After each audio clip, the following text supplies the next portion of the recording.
Hello, everybody. Welcome to this episode of our COVID-19 Community Impact Survey webinar. My name is Peter Giuliano. I'm the Chief Research Officer for the Specialty Coffee Association, and I'll share with you a little bit of the background for this webinar series as we get started. A few weeks ago, it seems like an infinity ago, once the impact of COVID was starting to be felt in the specialty coffee world, SCA did a survey aimed at finding out what exactly that impact was and how businesses were coping with the new reality. And one thing that we were able to do was see how some of the businesses that were being impacted negatively but were somehow navigating or feeling slightly more optimistic were practicing certain disciplines or strategies. So we conceived of a webinar series aimed at understanding those strategies and exploring them a little bit with leaders in the specialty coffee community. So La Marzocco agreed to support this webinar series, and we're grateful to them for that. And so this one is about the adding of grocery items to a coffee business. And so to discuss that, we have my co-host, Scott Callender. And then our guests today are Eileen Rinaldi, the co-founder and CEO of Ritual Coffee. Hi, Eileen. Hello. And also Kyle Glanville, co-founder and CEO of Go Get 'em Tiger in Los Angeles. So hi there. Thanks. So Eileen, you shared with us some photos of what you're doing. So I was hoping we could begin by sort of walking through what's happening at Ritual right now, and yeah, please tell us about it. That's great. Well, this is the cafe that we're talking about. This is my flagship cafe. It opened 15 years ago next month. And this is what it normally looks like. It's not what it looks like right now. Right now, if we move to the next slide, you'll see that there is, we took a page from Nick Cho and Wrecking Ball and put up plexiglass. And so the POS is right in the doorway, and customers are outside, baristas are inside. So now if I showed you a picture of the facade, you'd see customers lined up in both directions, one waiting to order and one waiting for their drinks. And instead of having our prime seating in the window, what is in the window is racks of merchandise, which if we go to the next slide, you can see my barista with his face mask. So you can kind of see the barista angle, how we have shelving between the barista and the front window. So as people are lined up, they're looking at the merchandise that we have there. And you can see in the kind of ice bucket on the counter, we have fresh juices and growlers of cold brew. So the way this all happened was basically as soon as shelter in place was announced in San Francisco, we had already pivoted to having the register in the door and the plexiglass.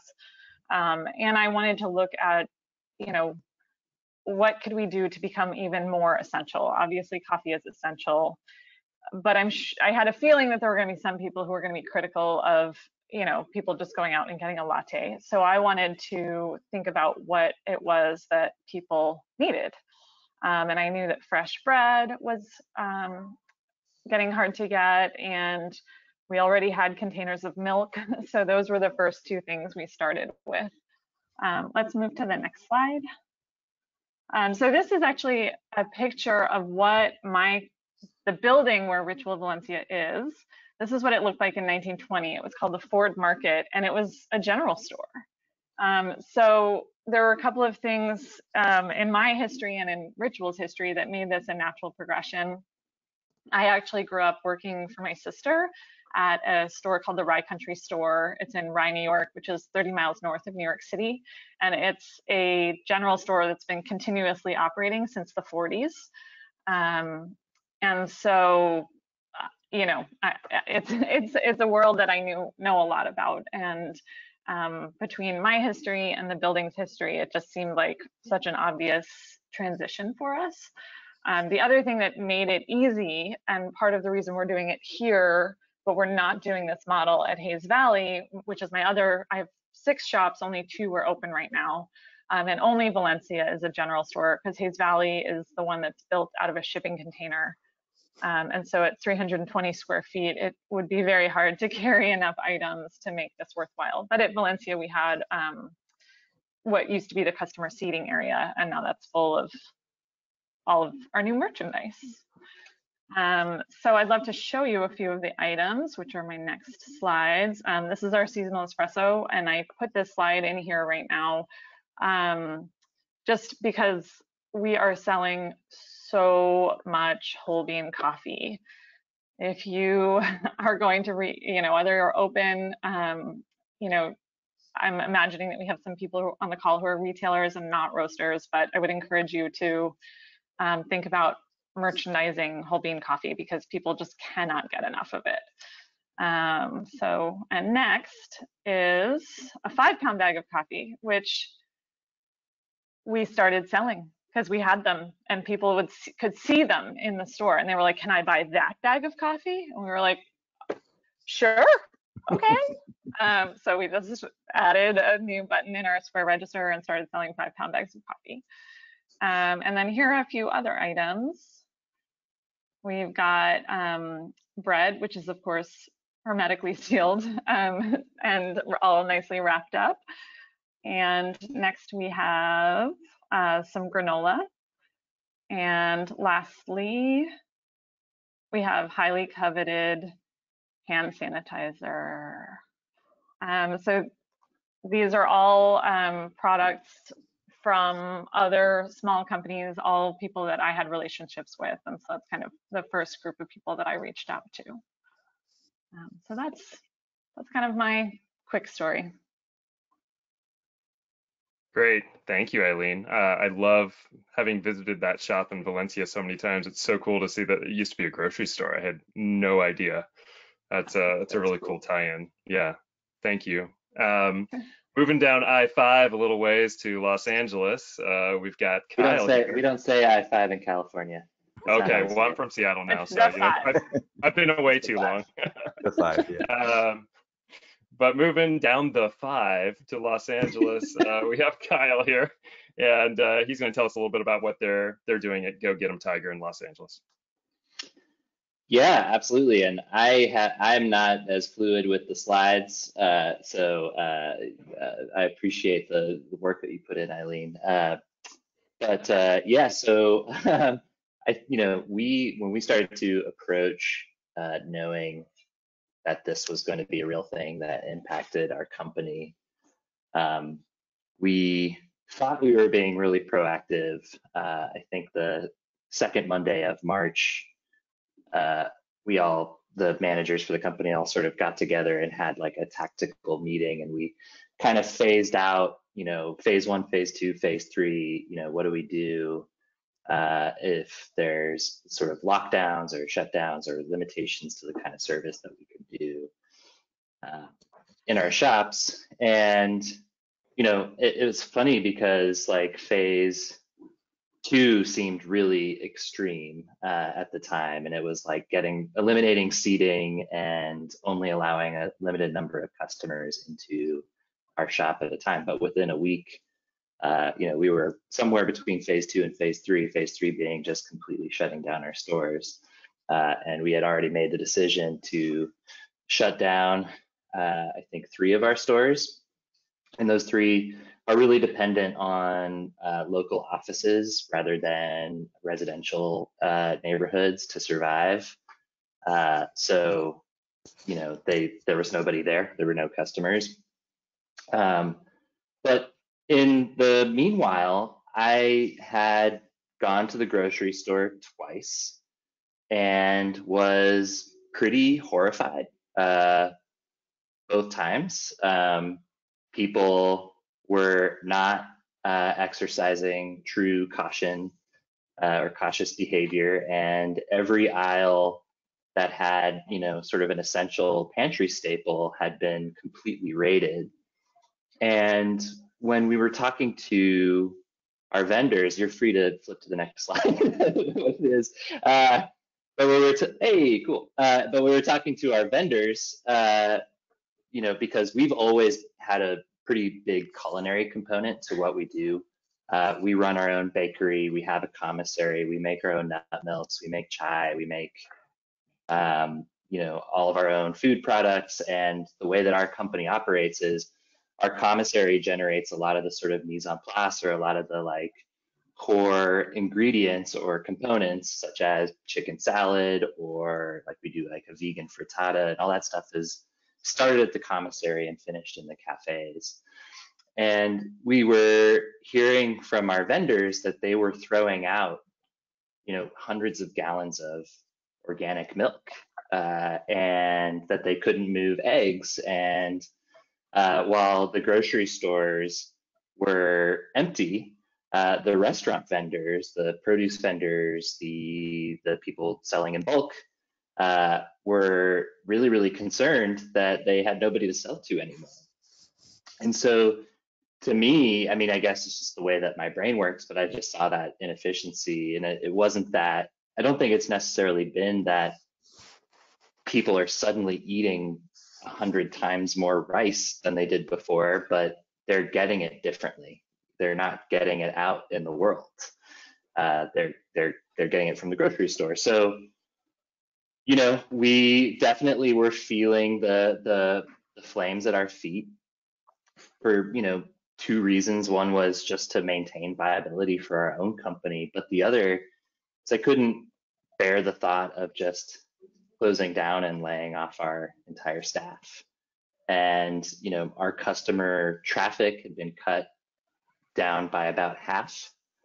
And so we just started to get bulk bags of flour, rice, beans, anything, you know, these 50 or 100 pound portions. And we started breaking them out into 2 pound and 5 pound portions, bagging them up and putting them on our shelves. And at first we started, and you know, the bread, which comes from Bub and Grandma, that's a local baker here who really only supplies restaurants. It's almost impossible to get it retail, and it's freaking delicious. And the eggs come from Laban Ranch, and the yolks are a color that seems impossible. And you know, you can get them at 1 or 2 farmers markets, but it's also another situation where they're mostly just for food service. So it's like, not only are these things available to us, but they're actually things that sometimes exceed the quality of what you can get as a consumer. And so we thought, you know, if everybody needs this stuff, if everybody's going to be cooking at home, and we have all these customers, and grocery stores are horrifying. You're free to flip to the next slide. We'll see what it is. You know, hey, chocolate. Then we have an opportunity here to serve our customers, our built-in community of customers, to add value to that community. But honestly, for me, most importantly, to keep our team working, you know, as much as possible. And I'm not going to sugarcoat it. We've cut hours, and we have made a few layoffs. But you know, we're still keeping as many people as we can employed. And as time has gone on, we've gotten more strict and a little bit better at the systems that we employ. So you can't walk up and order from us anymore. You definitely can't go into the stores anymore. We have these markings on the sidewalks or on the public areas in front of our shops that tell people where to stand. And you have to pre-order using our app, which we had this, you know, little white label app going before, and nobody really cared about it or used it, but suddenly it became kind of the lifeblood. And so we have, you know, we changed around roles in our shops. The staff comes in the morning, and they're bagging up flour and breaking down these big, you know, bags of King Arthur flour into smaller portions. Our commissary now is delivering, you know, a lot of the same mise en place, but we're keeping it whole. So like that frittata, rather than breaking it down into single servings, we sell it in bulk, or tray of brownies, or things like that. And we make stock for certain dishes, and now we're just selling those stocks in quart containers to to our customers and continuing to add to it, all with this notion of not just, we're doing this to fight for our lives, but we're doing this to delight our customers and give them, a better quarantine experience. Which I guess is a pretty good segue to that very delicious image. This is actually something that we've been working on for a long time, which is we've had a fascination with chocolate. Charles, sort of secretly has been flying off to New York to take cocoa grading classes. And, we've had a chocolate tempering machine that we've messed around with on and off through the years. But we're tinkerers by nature, and so we've really liked the idea of getting into confections because there is just no denying the fact that chocolate and coffee are a good match. And so we had this one in the bag already. It's just a delicious Valrhona chocolate bar with toffee and crispy rice and things that make a lot of sense, and it's crunchy and it's delicious. And so we added that. Yesterday, we had 100 bars. They sold out by 10 a.m. We should have had more, obviously. But what's been really cool is we update our pantry every Tuesday with new items depending on what customers are asking for or what we've figured out how to make or provide or get. And we put it all onto Instagram. We send out an email to our customers, and because that's our sort of lifeblood of communication, it's very alive. Like, people are really responding to what we have, and there's conversation happening about can you please add yeast or whatever, and we added yeast. And so it's been very affirming. And I again, we've still had to cut our hours down by half. Everybody's taken a big salary cut, and we're still operating at 50% the stores that we had before. Well, we actually closed one permanently yesterday, which is very sad. But we also opened a new store a week into the quarantine. We opened our Culver City store, which was ready to go, and we're kind of the only thing in Culver City where you can place an easy order on an app, roll up in your car, and have somebody drop these pantry staples into your car. So it's not just a matter of, for us, I think the key is not just trying to survive and sort of asking our customers to keep us afloat. It's actually trying to do something that's better, more delightful, and more sort of that speaks more clearly to our values and our brand and how we do it. Is there any more slides? I can talk without them. Yeah, so this is the thing, the image. This is so Marilee. I have to shout out our two culinary leads, Marilee Danila, who is our culinary R&D manager, and Caroline, who runs the commissary. They've been sort of figuring out all the new items and stuff. And Marilee has had this secret talent, I guess, in the bag for creating these really cool little graphics, these little hand-drawn graphics. And so every Monday night, she hits me with a refresh on this pantry graphic, and I put it up onto social media. And it's great. It's a great little visual aid, and it tells you what we have. And you log onto the app the next morning, and you see that it's all there, and place your order and come pick it up. Yeah, so these are, the one thing we were missing pretty much the whole time was produce. Again, we're pretty lucky to have always had sort of a culinary component to what we do. So we have walk-in fridges in all of our cafes, and except for one. And so we decided to, we've actually furiously been trying to link up with a good local farm for weeks and kind of hitting dead ends. Farms work differently than other kinds of businesses. There's a reason, I think, that there's usually a vendor between the farm and the restaurant for the most part. But we linked up with County Line Harvest, which is in Coachella, and which is a far more boring place than it would have been under different circumstances this week. And we got them to deliver these really incredible CSA boxes of fresh produce. And so on Tuesdays and Thursdays, Tuesday in Highland Park and Thursday in Larchmont, they bring these produce boxes to us, and we decided that I think a part of what people really like about what we're doing is that you don't have to plan 5 days in advance to get your product.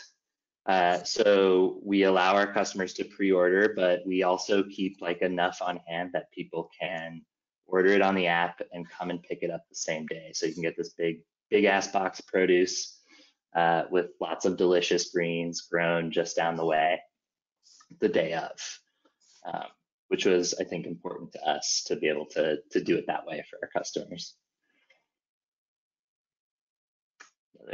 Yeah. I think that's it. Yeah, so we're going to start to have a little conversation. I just will just mention for anybody that's watching, now's anytime between now and the end of the webinar, please feel free to jot down any questions, and then we can ask them of our panelists here. But one thing that occurred to me as I was listening to both of your stories is it seemed like the first little inklings of this idea came when you started to see like this disconnect between what existed in your supply chains and what people needed, and then also trying to, kind of orient your business and get your business to survive.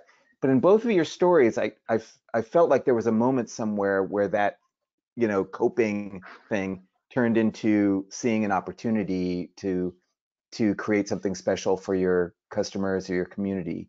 Eileen, am I getting that right? Was there a moment that it sort of shifted from being like a survival strategy or something like that into an opportunity?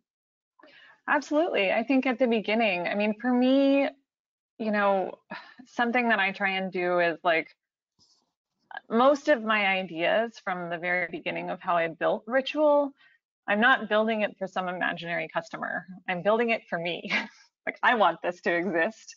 And I figure if I want it to exist, then other people will want it to exist. And so I was, looking for like, okay, well, what strategies can I have to stave off going to the grocery store, and I have 2 little kids at home. So, milk is something we go through ridiculously fast these days. And so when I realized that I was stopping by my cafe and grabbing a container of milk, that was kind of what a big part of what motivated it, was just thinking that other people would appreciate that convenience as well.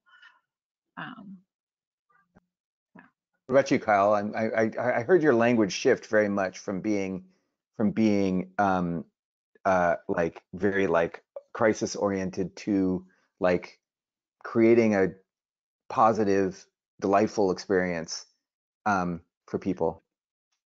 Yeah, I mean, I think, we had our pantry live within, I think, 3 days after the shelter in place or the safer at home order had gone into effect. And it was really ad hoc. And I think everybody involved with the decision making and the management, the stores, was kind of running on pure adrenaline, probably for the first 2 weeks, where it's just like throw what you can into the mix, make it happen, just do stuff. And then week 3, I remember like crashing super hard, like finally like getting like 12 hours of sleep one night and kind of like coming back down to the reality that, we couldn't just be in crisis mode the whole time. And that this was going to be how we operate for a longer time than maybe we had truly accepted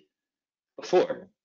And so we started to consciously put ourselves into the shoes of our customers and think about what their needs were and what levers were at our disposal to meet or, hopefully even exceed those needs. And so there was definitely that early moment of, oh crap.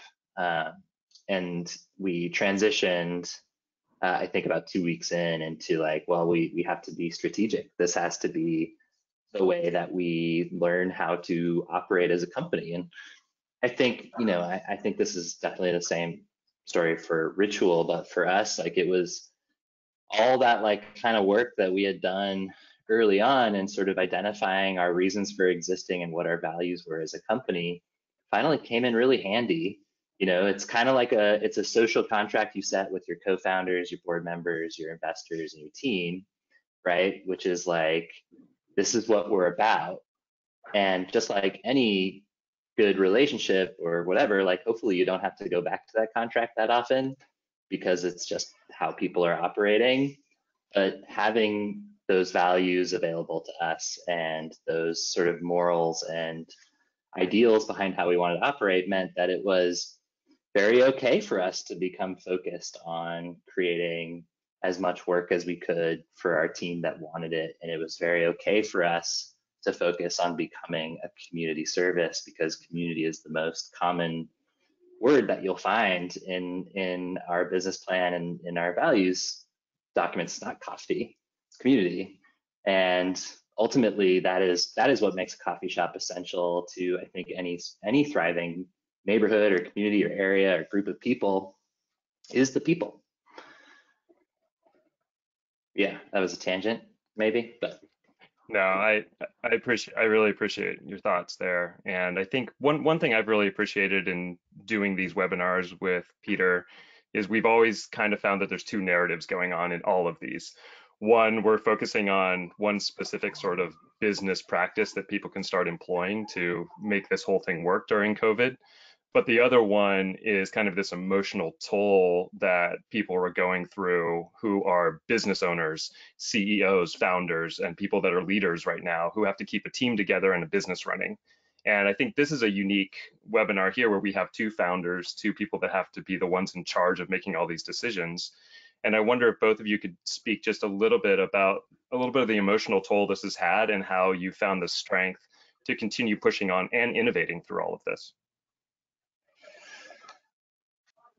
I'll go. I got some really good advice at the very beginning of this from somebody, and their advice was to get through this time, think about how you can help other people.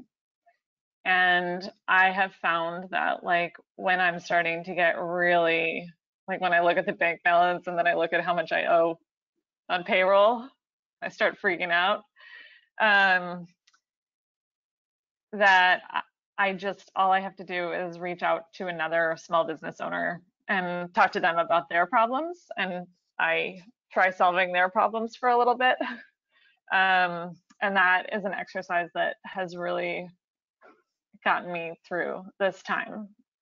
And I think that that's for me what drove a lot of the decisions of what products we're offering is that, almost every product that we're offering is every product is from a small business. The majority are from small businesses owned by women or, other people in my community, whether it's the coffee community or the San Francisco manufacturing community.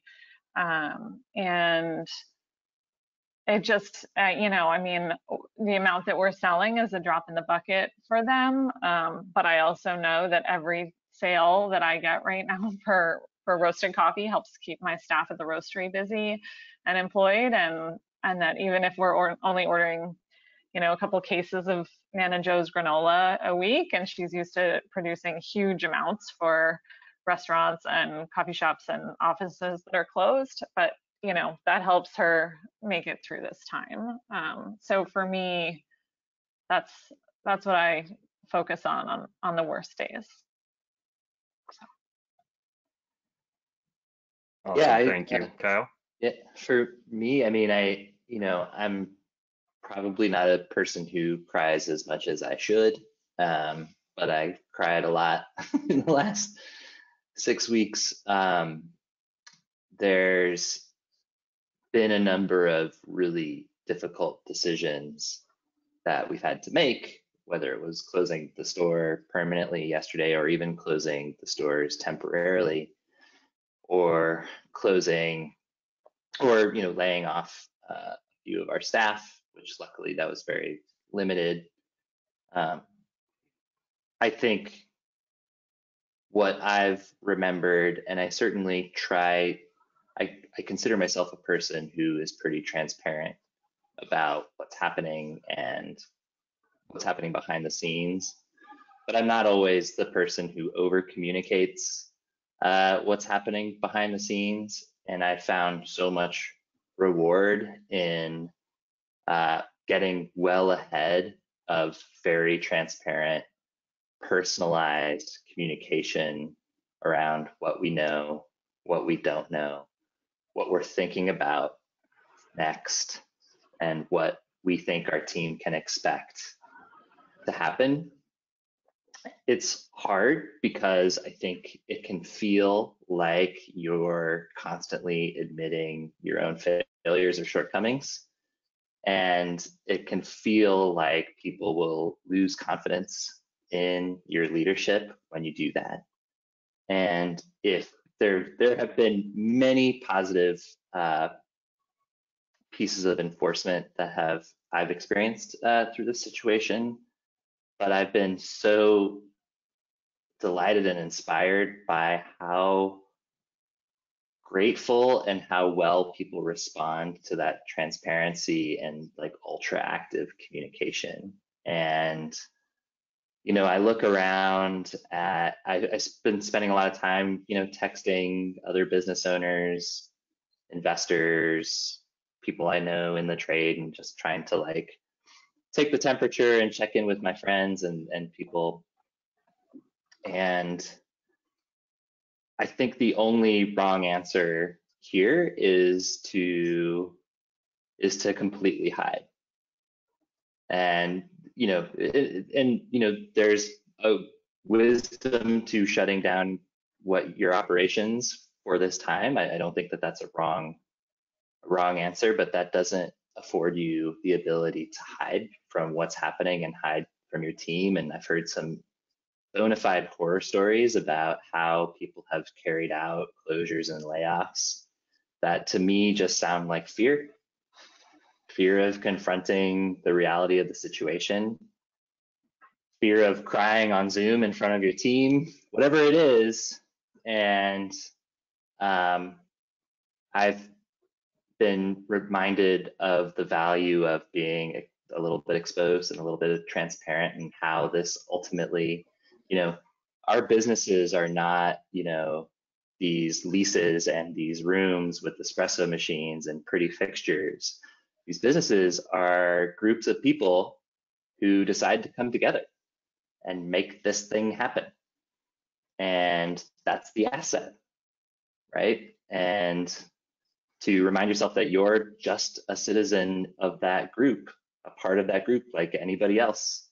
It's good. It's humbling, but it's also, it's nice. It can be comforting. Yeah, that's something that came up in this as we've done this work about the importance of like sharing and communication, being honest during these times. That's just like a really critical thing, and it's also very clear that those who do that shutting down thing, that running away from the situation, also are feeling less optimistic now than those that are engaged and facing things honestly. Yeah, So, I think we all want to run away at some point. yeah, Yeah. yeah. Fuck. Oh, I'm sorry. It's okay. Oh, this is the SCA. I'm sorry. That's all I right. can't stop. Right. I got a sailor's tongue. Both of you mentioned, and especially this, I heard Eileen say that one of those mechanisms that can help is working on. She mentioned working on somebody else's business, or working on somebody else's problems for a minute. So I wonder if in the spirit of sharing and if there are any sort of mistakes that you feel like you've made that you could share with other people as they're working along here. If there's any things that didn't work so well, and that maybe you could that were a mistake that you might have made that you could share? Eileen? I don't know. I mean, this isn't really an outright mistake. It's more of just a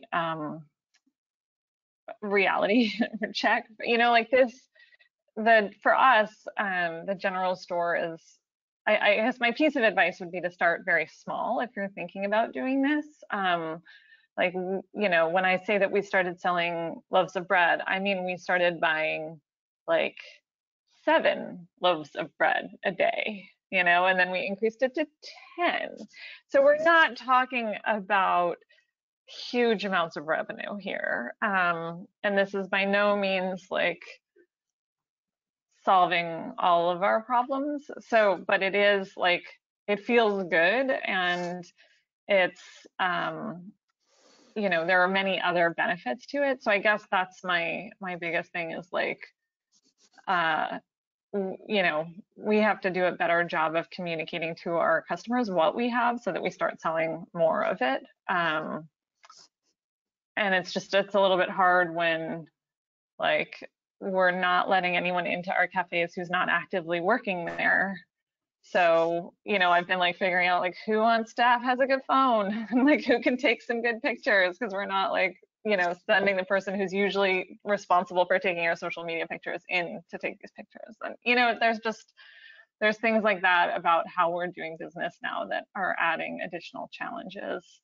And, you know, and I'm also just being okay with that, like that we had, you know, I think we still have like a terrible picture of a Joe to go box on our website because we haven't figured out how to get the box, and you know, like that just hasn't happened yet. So I think for me, that's our biggest opportunity, is like doing a better job promoting what we've got going on. For us, I think we probably,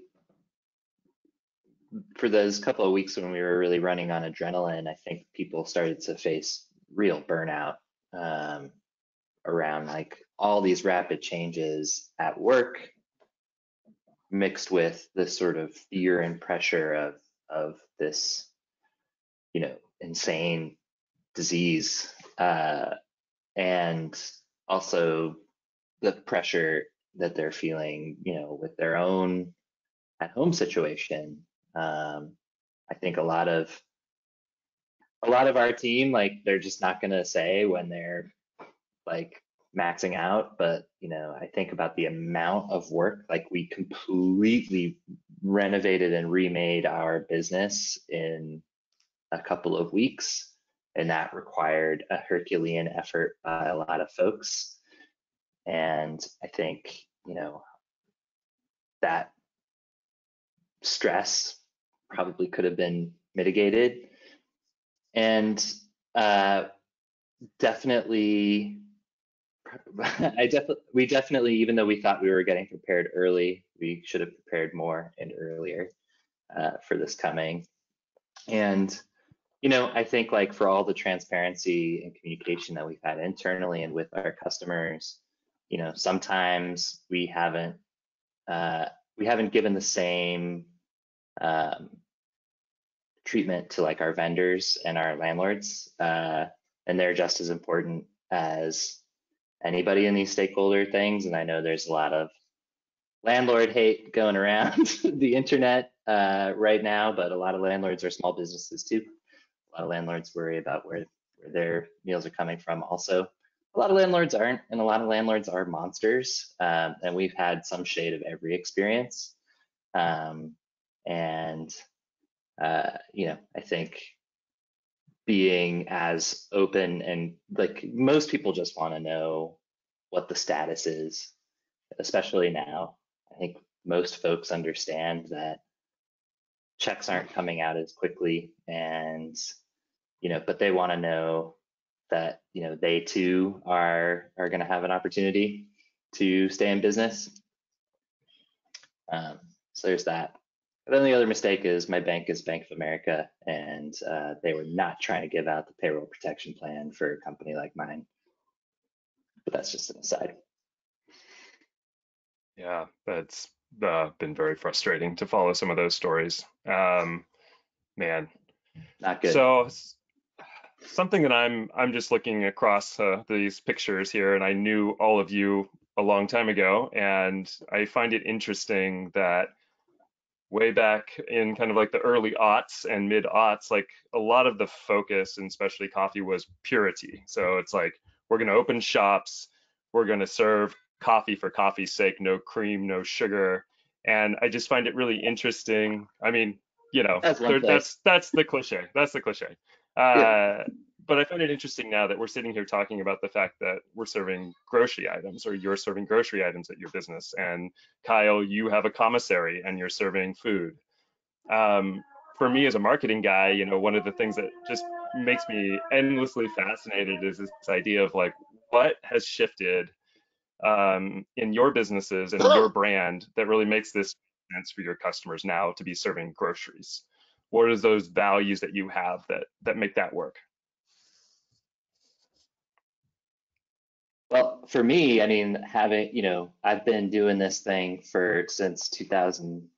I've been doing like the whatever third wave coffee since basically the beginning of third wave coffee in Seattle, before latte art was even a thing that existed in any other city in the United States.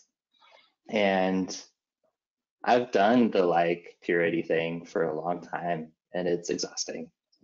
It's exhausting to say no.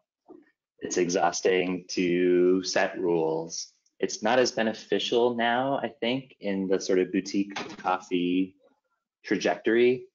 It's not as helpful to our customer now to try to tell that story of coffee purity. It's really easily co-opted. And I think the thing that is most helpful is to focus on just being really, really good at what you do. And deciding what it is that you do and why coffee exists. And, I don't want to own a cafe where people who bring in their kids are given the side eye, or people who can't do dairy are refused and told that they shouldn't do milk in their coffee anyways. That's exhausting. Sure, I prefer filter coffee that's well brewed, of a light roasted single origin for the most part, and I prefer espresso on its own and an occasional cappuccino. And I really want my customers to be joining me in that experience. They have to stay my customers.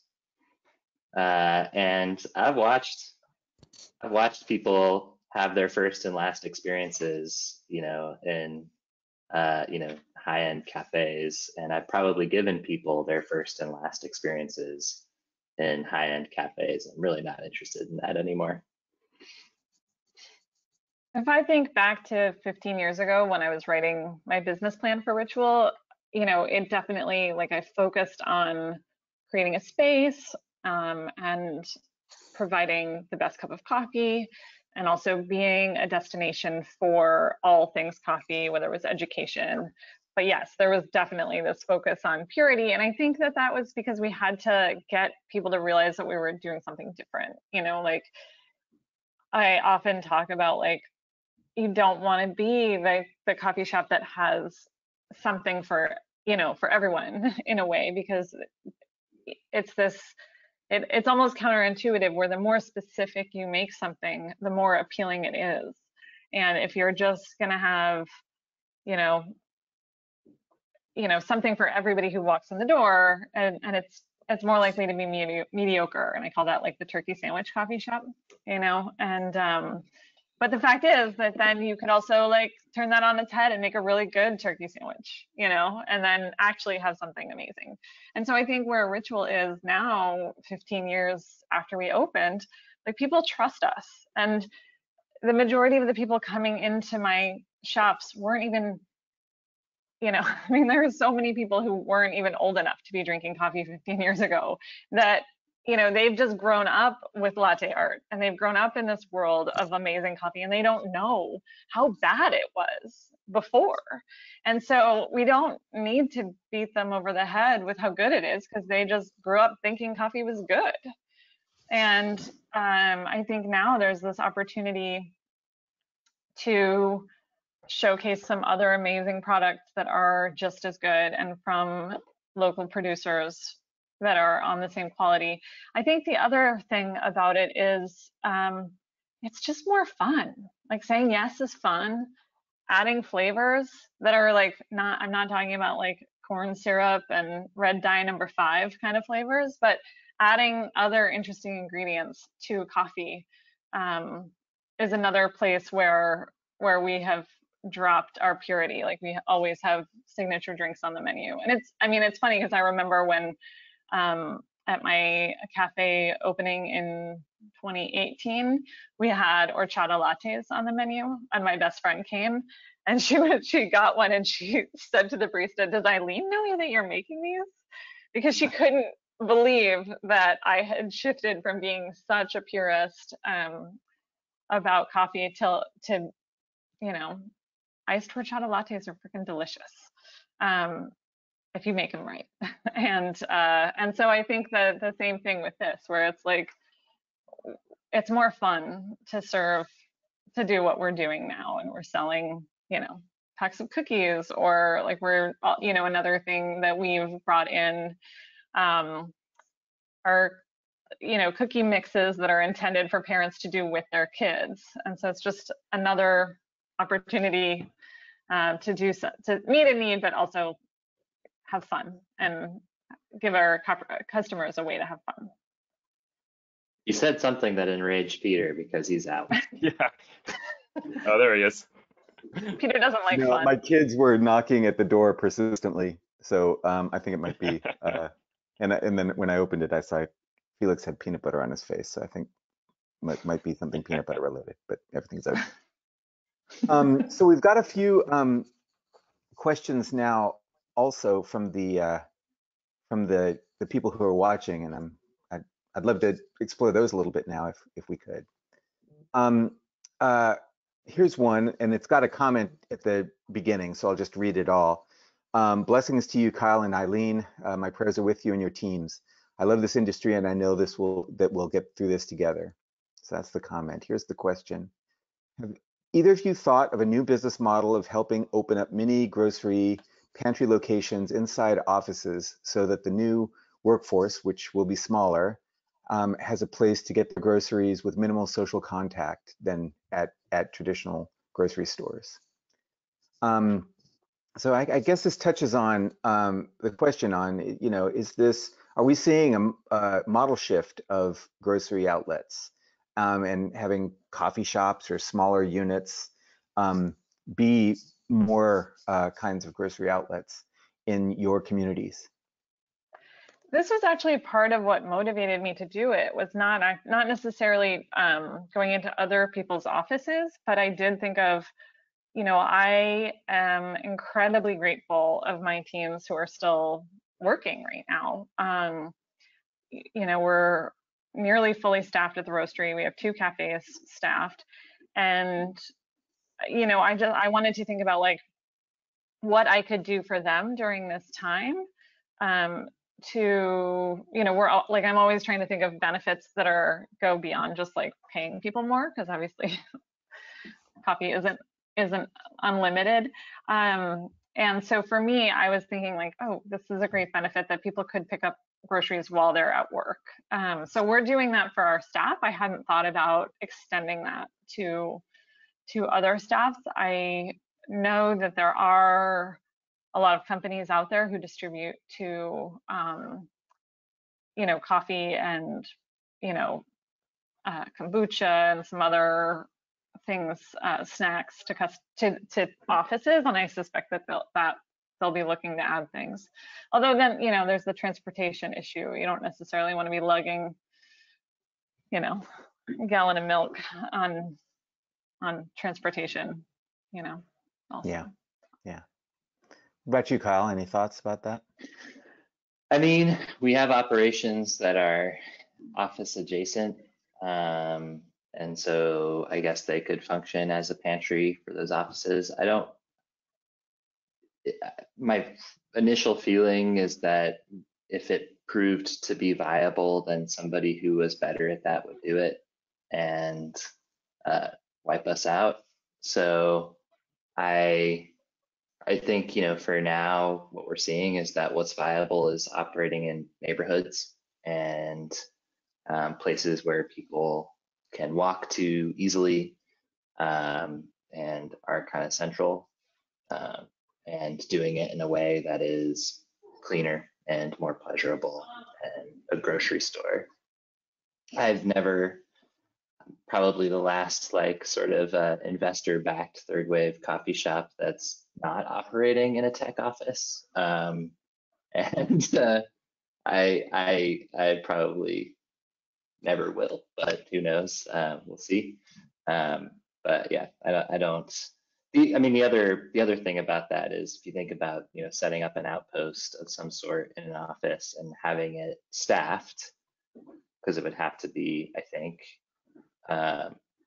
Is that a fun job? I don't know. Maybe not. Yeah, no, that makes sense. We have one more question here from the audience. Laura from Romania. It's a little bit of a shift here. So, did you change anything on the prices of the products, and how do you see the buying of green coffee until the end of the year at list? So I don't know who wants to try and tackle that one. Maybe Kyle? Sure. No. I mean, I guess the change would be that when you're doing grocery items, it's not the same kind of margin that you would expect when you're making people coffee and food. And so we've had to kind of adjust our labor expectations a little bit and adjust our how our margins work a little bit in order to try to be viable with the grocery model. But you know, I've seen a lot of our peers are definitely out there with some like slamming deals and the deals that don't seem sustainable. And you know, we sell things for what we have to. We use math to decide what our pricing is, and there's not a ton of room for messing around with that. When you're in the food and coffee hospitality business, that's pretty much always the case. It's not software. It's not the case that you sell it for $60, but you really could sell it for $1. That's just not what's happening here. So we have definitely stuck to our pricing. The goods that we're selling are nice, so a lot of them are expensive. That said, like a lot of the rice and grains and stuff is a lot cheaper than what you get at the grocery store. I don't know why, but we were just able to do that using the math that we use when we decide our pricing. So yeah, and then for green coffee in our universe, we haven't seen a dramatic change in how things are pricing. I don't know what folks are forecasting for the long run there. I check in with ICE on occasion, and it seems like it's holding a little bit higher than it had, you know, several months ago, but still definitely not high enough. So I think I'm expecting green coffee to stay somewhere around the same, but I'm not totally wise on that, to be honest. I don't really have anything to add. We're doing the same thing as far as pricing. I think our one exception is containers of milk. We're probably selling at barely above cost. So. Yeah. Okay. There's an audience member, Tom, who has his hand raised. So let's see if we can get him unmuted and he can ask his questions. Let's see. Tom. Yeah. Can you hear me? Yes. Yeah. My name is Tom, and I have an Indonesian family, and my daughter is a local distributor and president of her agricultural association on the island of Flores. My question is, do you think that COVID is going to affect the ability of farms to provide labor for picking and processing, and that will eventually affect your imports of coffee? I can I can respond to that a little bit from our perspective at SCA, which is we're still learning about that right now.